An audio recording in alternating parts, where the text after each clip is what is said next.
गुजरात से लेकर बिहार तक सियासी मिजाज गरमाया हुआ है। मोकामा और गोपालगंज उपचुनाव का मुकाबला टाई होने के बाद कुडनी विधानसभा उपचुनाव बीजेपी और महागठबंधन के लिए प्रतिष्ठा का सवाल बन गया है। कैसे, आपको आगे बताएंगे। इसके साथ ही बताएंगे किसका पलड़ा भारी है, तो कौन बिगाड़ सकता है बीजेपी महागठबंधन का खेल।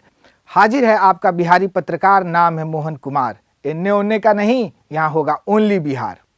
कुडनी विधानसभा से आरजेडी विधायक अनिल सहनी को एमपी एमएलए कोर्ट से अयोग्य ठहराए जाने के बाद उपचुनाव हो रहे हैं।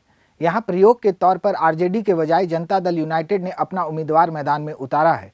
जेडीयू ने मनोज कुशवाहा को टिकट दिया है। वहीं बीजेपी ने एक बार फिर केदार प्रसाद गुप्ता को मैदान में उतारा है, जिन्होंने 2020 के चुनाव में आरजेडी उम्मीदवार को कड़ी टक्कर दी थी। आरजेडी उम्मीदवार ने मात्र 712 वोटों से जीत हासिल की थी। इस उपचुनाव में जहां सत्तारूढ़ महागठबंधन के सामने इस सीट को बचाने की चुनौती है, तो वहीं बीजेपी पिछले चुनाव में हार का बदला लेना चाहेगी। अब जरा यहां के वोटर्स और जातीय समीकरण पर चर्चा कर लेते हैं। मुजफ्फरपुर जिले की कुडनी विधानसभा क्षेत्र में मतदाताओं की संख्या 3,11,728 है। यहाँ 1,64,474 पुरुष और 1,46,507 महिला मतदाता हैं।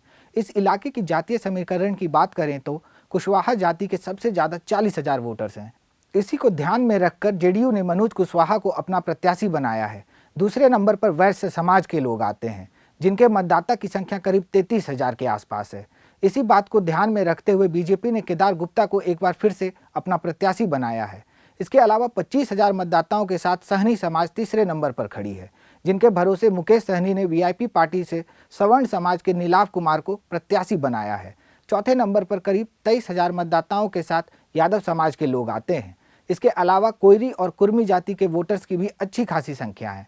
कुडनी सीट पर मुस्लिम मतदाताओं की संख्या करीब 22,000 के आसपास है, जिसको ध्यान में रखते हुए असदुद्दीन ओवैसी की एआईएमआईएम से मुर्तजा अंसारी ताल ठोक रहे हैं। जाति के आधार पर सभी पार्टियों के अपने अपने वोटर्स हैं, जिनमें सभी सेंध लगाने की कोशिश कर रहे हैं। वीआईपी का नीलाव कुमार को टिकट देना बीजेपी से भूमियार मतों को काटने की कोशिश के रूप में देखा जा रहा है, तो बीजेपी इसी को कारण बनाकर सहनी मतों पर डोरे डाल रही है।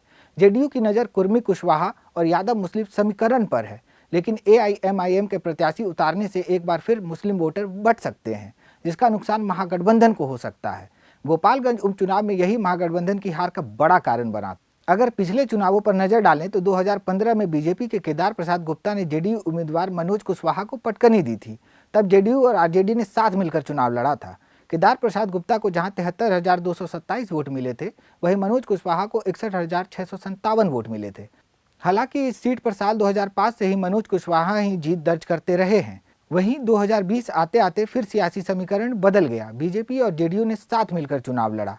बीजेपी ने अपने सिटिंग विधायक केदार गुप्ता को उम्मीदवार बनाया था, लेकिन वो आरजेडी उम्मीदवार अनिल सहनी से चुनाव हार गए। जीत हार का फासला महज 712 वोटों का रहा।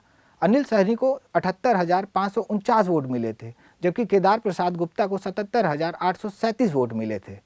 2015 की तरह इस बार फिर जेडीयू और आरजेडी साथ है। प्रदेश में महागठबंधन की सरकार है, जबकि बीजेपी अकेले चुनावी मैदान में ताल ठोक रही है। हालांकि कहा जा रहा है कि एआईएमआईएम और वीआईपी वोट कटवा साबित हो सकती है, जिसका फायदा बीजेपी को मिल सकता है।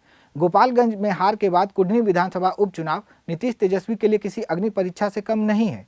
देखना होगा कि इस बार बाजी कौन मारता है। बिहार में काबा कार्यक्रम में इस हफ्ते बस इतना ही। वीडियो आपको अच्छा लगा तो चैनल को सब्सक्राइब कीजिए और नए वीडियो की तुरंत जानकारी के लिए घंटी बजाइए।